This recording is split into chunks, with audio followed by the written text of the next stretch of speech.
Today, I'm going to show you how to make the proper Kerala style coconut chutney. Let us begin. This is a mixer jar I have taken today. Now, I'm adding the coconut kernels first, that is one full heap full. We should be taking care that the coconut level or the coconut quantity should always be more. The chutney dal should be way lesser than the coconut kernels.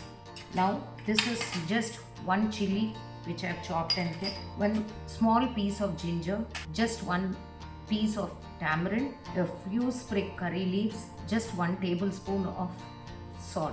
Now let us close the jar and run the mixer. Here I am going to open and show you the consistency in which I have grinded the chutney. You can see that it is semi soft or little coarse so that the texture looks nice. Now we are getting ready for the tempering or the seasoning. Here for tempering, I have added 1 teaspoon of mustard seeds and 1 teaspoon of urad dal.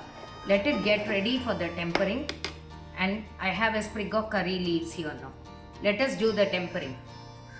Now our tempering is getting ready.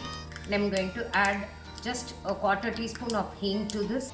Get it mixed well and a little bit of curry leaves. Nicely mix it, and I am going to add the tempering to the chutney.